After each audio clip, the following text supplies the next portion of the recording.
მეტად რაზეც მიფიქრია დღევანდელ ადამიანს ჭირდება რაც თავადითალმა იესო ქრისტემ გითხრა რომ სიყვარული ღვთისა და სიყვარული ადამიანის. ანუ ადამიანის სიყვარულის გარეშე ღმერთს ვერ შევიყვარებთ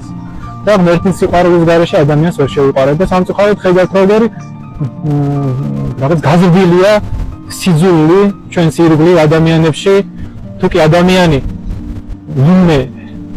არ ეთანხმება მეორეს შეიძლება სიძულვილამდეც მივიდეს და არა მარტო ადამიანი თუ კი ღმერთიც არ ეთანხმება ასე ვთქვათ ადამიანს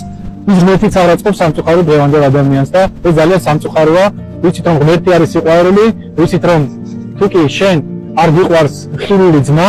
ივანე ღვთისმეტყველი ბრძანებს ვერ შევიყვარებ უხილავ ღმერთს ამიტომ ყველაზე მნიშვნელოვანი არის სიყვარული ერთმანეთისა სიყვარული ღვთისა და სიყვარული გამოიხატება რა თქმა უნდა მოქმედებებში მხოლოდ სიტყვა მიყვარხარ არაფერს არ ნიშნავს არც ღმერთთან არც ადამიანთან ღმერთთან სიყვარული გამოიხატება ლოცვით მარხვით აღსარებით მის სისხლთანახორცს და ზიარებით ადამიანებთან სიყვარული გამოიხატება პატივისცემით გამოიხატება აწვევებით რაც არ უნდა დამნაშავე იყოს ადამიანი თუ კი შენ პატიება არ შეგიძლია ესე იგი სარწმუნოებისაგან შორს ხარ ღმერთმა დალოცოს ყველა და ღმერთმა ყველას მოგწეს სიყვარულის ნიჭი